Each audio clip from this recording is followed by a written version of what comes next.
Alpaka-Paro, isinalin sa bersyon ng Tagalog.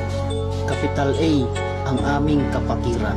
Kapital L, layunin namin ay magserbisyo sa komunidad at sa bayan. Kapital P, prinsipyo ay aming iniingatan.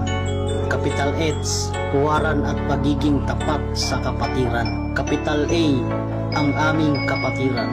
Kapital T, kakampi mo sa kahit anong laban. Kapital A, agapay at tutuwid sa iyong kamalian. Kapital P, pagsilbihan ang inang bayan para sa pagbabago ng imahe ng mga kabataan. Kapital A, ang aming kapatiran. Kapital R, responsibilidad natin ay dapat gampanan. Kapital H, hanggang umabot man tayo sa rurok ng tagumpay. Kapital O, organisasyon ng ating samahan ay hindi magwawakas kailanman. Ang aking mahal na kapatiran, bigyan siya ng karangalan.